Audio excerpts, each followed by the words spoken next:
There is a kind of silence that doesn't come from peace, but from fear. You know it well. The kind where you swallow your truth, bow your head, and smile when your soul is screaming. That silence becomes a chain. And over time, that chain becomes your identity.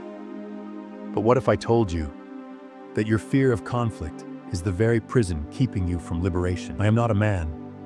I am dynamite. These were Nietzsche's words. Not a metaphor, but a prophecy. He understood what most fear to admit, that to become free, truly free, you must be willing to let things break. You must let go of the illusion that harmony is always holy, because sometimes the most sacred act is the refusal to comply. And this isn't just modern philosophy wrapped in rebellion. This is ancient, deep, hidden in the alchemical texts of the Hermetics, woven into the teachings of Shiva's destruction, of the Gnostic rebel, and of Prometheus stealing fire from the gods. The great ones, those who shattered the illusions of their age, were never peaceful by default. They were provocative, dangerous, disruptive, and they knew. Freedom does not come from avoiding conflict, but from mastering it. In this video, we're going to descend into the roots of that fear, where it comes from, why it was implanted into your psyche, and how it's been used to enslave your spirit. You'll discover Nietzsche's forbidden insight into the sacred nature of confrontation. We'll dive through ancient mysteries, esoteric truths, and spiritual paradoxes that reveal why embracing conflict is not violence, but transcendence. But this journey isn't safe. It will ask you to unlearn everything you've been taught about being good. It may shatter illusions you've clung to for decades. And yet, on the other side of that inner war lies a freedom so profound it cannot be taken, only earned. So I ask you this: are you ready to stop fearing conflict? Or will you keep choosing comfort over consciousness? The choice begins now. Before Nietzsche thundered his truth through the canyons of European philosophy, the spiritual echoes of this insight had already reverberated through the chambers of forgotten temples, hidden orders, and lost civilizations. Let us journey back to a time before modern religions softened the blade of spiritual fire. In the Vedic scriptures, Rudra, the earliest form of Shiva, was not a god of peace but of storms, chaos, and transformation. He was feared and revered not because he preserved, but because he destroyed illusion. In destruction, he created space for truth. The ancients understood. The universe itself was born through a clash, an original conflict between light and dark, matter and void. In the Hermetic texts of ancient Egypt, Thoth, the god of wisdom, whispered of a dual principle: solve et coagula, to dissolve and to bind. Before there is order, there must be sacred disintegration. The soul must confront itself, fracture its falsehoods, and embrace its darkness to be reborn. Conflict here was not sin. It was the initiatory fire. So why then do we fear it now? Because something changed. As empires grew, as control tightened, the sacred nature of inner war was suppressed. Peace became propaganda. Docility became a virtue. The Gnostics, those who claimed the world was ruled by a false demiurge, a tyrant god of control, were hunted, burned, and erased. They taught that this world wants you to be silent, that your fear of conflict is by design. By the time Nietzsche emerged in 19th century Europe, the West had long been sedated. Morality was hollow. The church had long since buried its mystics, and society feared any soul bold enough to question the norm. Nietzsche saw this, and he didn't just disagree. He declared war. He attacked not just Christianity, but herd morality, the indoctrination that taught people to avoid conflict, to obey, and to conform. He called it slave morality, a value system born not from strength, but from weakness disguised as virtue. He saw that the fear of confrontation wasn't spiritual, it was strategic, a tool for control. But Nietzsche, like the mystics before him, knew that the sacred fire cannot be caged forever. He wrote of the Übermensch, not a tyrant, but a transcendent being who has overcome the internalized guilt of false morality. Someone who dares to say no to the world and yes to their becoming, not through violence, but through spiritual confrontation. And what's more, he was echoing something far older, from the samurai of ancient Japan, who saw death in battle as a gateway to immortality, to the Taoist sages who taught that conflict is part of the Tao, the way, the flow of all things, to the initiates of the Eleusinian mysteries, who underwent symbolic death to be reborn as awakened souls. Across cultures, across centuries, the same truth has remained buried beneath polite society. That growth, freedom, and divinity are forged in conflict. But not all conflict is sacred. That's what we'll now begin to explore. Because unless you learn to discern the false battles from the true ones, you may waste your life avoiding the very storm that would set you free. There's a war happening inside you, not between good and evil, but between who you truly are and who you've been trained to be. And this is where Nietzsche's warning strikes deepest. If you want to be free, stop being afraid of conflict. But what does that truly mean? It doesn't mean picking fights. It doesn't mean waging war on the world outside. It means daring to face the war within, to confront the conditioned, fragmented self you mistake for you. You see, every time you bite your tongue to keep the peace, every time you agree just to avoid tension, every time you betray your truth to be accepted, you're not choosing peace. You're choosing bondage. Friedrich Nietzsche was not advocating for chaos. He was revealing a hidden law of personal evolution. Conflict is the crucible of becoming. He wrote, "You must be willing to burn in your flame. How could you rise anew if you have not first become ashes? This is the sacred fire, and it demands everything you're afraid to lose. Your masks, your roles, your inherited beliefs, your illusions of safety." But here's the paradox. The more you avoid conflict, the more conflicted you become. The tension doesn't vanish. It metastasizes in the shadows. Your suppressed anger becomes depression. Your unspoken truth becomes resentment. Your constant self-denial becomes apathy. You become a ghost of yourself, a shell, peaceful on the surface, raging underneath. Nietzsche understood this deeply. He wasn't just a philosopher. He was a psychological arsonist. He wanted to burn away the false in you, because only through sacred confrontation can the real self emerge. Think of the Greek myth of Prometheus. He defied the gods, stole fire, and gifted it to humanity, knowing he would suffer.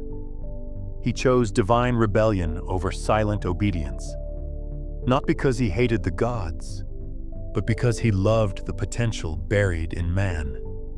And so must you. You must steal fire from the heavens of your fear. You must say what must be said, risk being misunderstood, and lose what must be lost. You must let the parts of you that are addicted to approval die. Because here's the truth. Every time you choose your truth over silence, you reclaim a piece of your soul. And that's the real battlefield. Not between you and others, but between you and your cowardice. Between your soul and your conditioning. Between the God in you and the ghost you've been trained to become. But this battle is subtle. It doesn't always roar. Sometimes it whispers. It whispers when you feel a no rise in your throat, but you smile and say yes. It whispers when your body aches with truth, but your lips stay sealed. It whispers when you look in the mirror and feel the weight of the life you didn't choose. That whisper, it's your sacred conflict calling. And if you ignore it long enough, it stops calling. That's how souls die. But when you answer that whisper, when you engage the inner war with honor, you begin a different path. Not the easy path, not the safe one, but the path of the warrior sage, the path of the one who dares to be whole. And in this battle, you don't win by conquering others.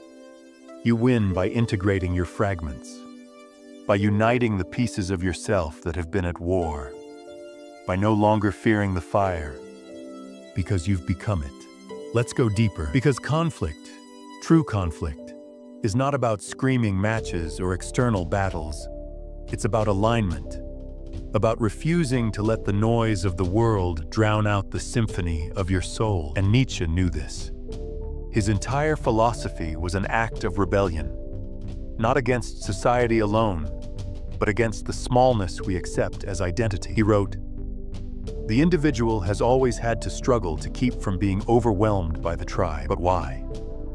Because the tribe, the culture, the family, the systems around us offer us a deal. Suppress what is unique in you, and we will give you belongings."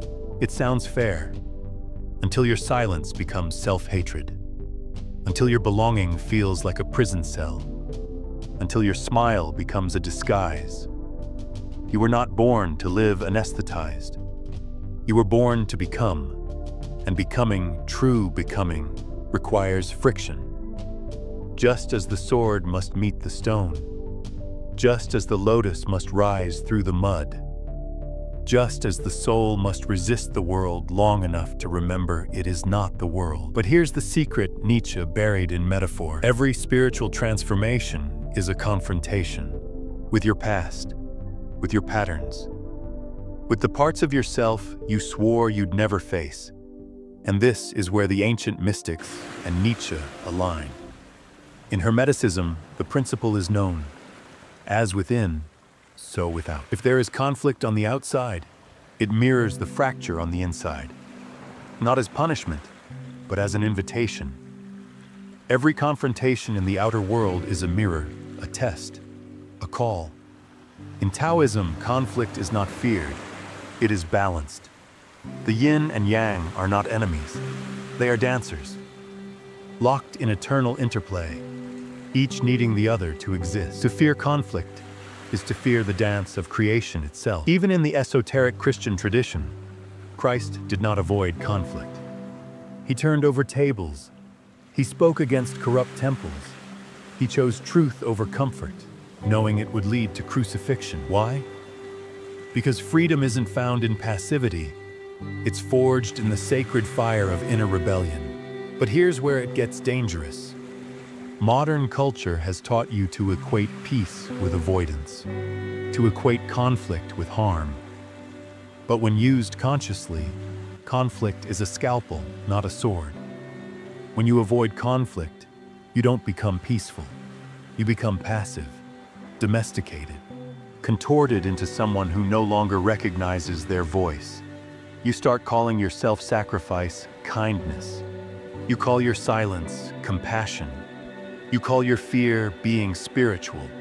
But spirituality without fire is just performance. Nietzsche's Übermensch, his overman, was not some cold, heartless being. He was the one who transcended herd morality, who dares to live by his code, who reclaims power not to dominate, but to create. And this power? It's available to you, not in grand acts, but in subtle decisions. It begins when you say, "No, this isn't right for me. I'm not here to be liked. I'm here to be real. I will not abandon myself just to keep others comfortable." This is how you begin to wield your conflict, not as a weapon, but as a torch. A torch to walk into the caves of your psyche, to meet the wounded inner child who was taught to shrink, to speak with the inner rebel who was buried under politeness, to retrieve the wild soul you exiled long ago in the name of survival. And yes, it will cost you. It will cost you illusions. It will cost you approval. It will cost you the comfort of numbness. But what you gain is far greater. You gain clarity. You gain alignment. You gain yourself. And when you stand in that self, unapologetic, whole, alive, you become something this world rarely sees. A free human being. Because freedom is not the absence of conflict, it's the mastery of it. And Nietzsche's final whisper, echoing through the ruins of modernity, is this: the snake that cannot shed its skin must die. Conflict is the shedding, friction is the gateway, and your soul is waiting on the other side.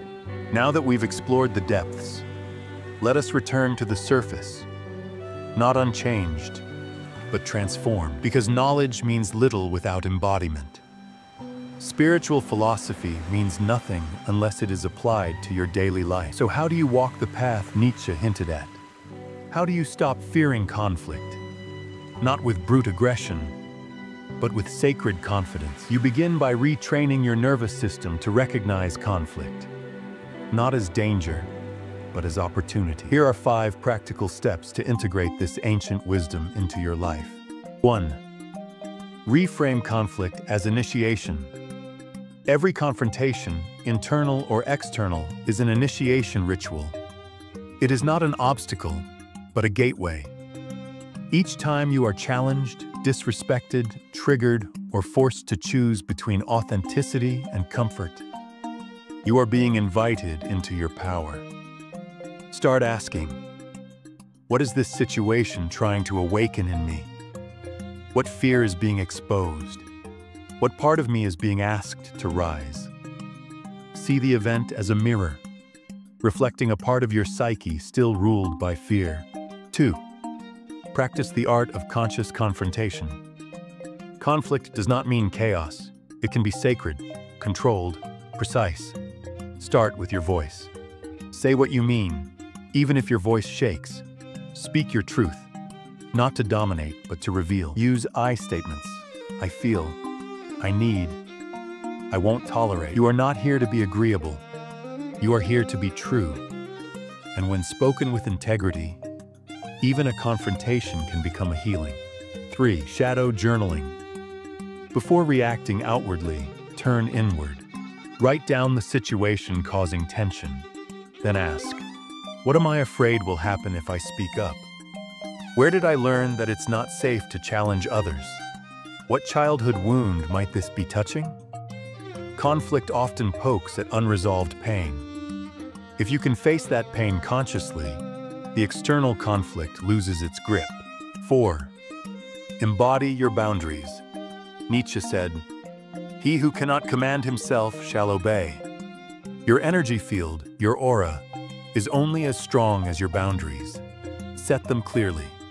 Say no without guilt. Withdraw when your soul feels drained. Walk away when your spirit is being compromised. Then, protect those boundaries with action, not just intention. Ritualize this. Write a declaration of what you stand for, and read it aloud each morning. Let your voice reclaim the authority that fear once held. 5. Daily conflict training. This may sound strange, but seek micro-conflicts intentionally. Correct the coffee shop when they misspell your name. Return the item when it's not what you ordered. Speak up when someone interrupts you. Small acts of self-assertion rewire your brain to stop associating conflict with threat. You begin to see it as a muscle, and like any muscle, it grows stronger with use. Bonus ritual, fire purification. Once a week, write down every suppressed thought, fear, or resentment you've avoided expressing. Read it aloud to yourself, not to others. Then burn the paper. Let fire, the alchemical symbol of transformation, consume what you no longer need to carry. Watch the smoke rise and say, I release this weight. I reclaim my voice. You see, the goal isn't to seek conflict. It's time to no longer run from it. Because only when you can stand in the storm, unshaken, awake, and aware, have you finally become what Nietzsche spoke of? Not a passive spirit, but a creator of values, a force of nature, a soul unbound. So now we return to the stillness. But you are not the same, because the truth has a way of changing you, subtly at first, like a whisper in the spine, and then all at once, like a storm crashing into silence. Nietzsche never wanted followers.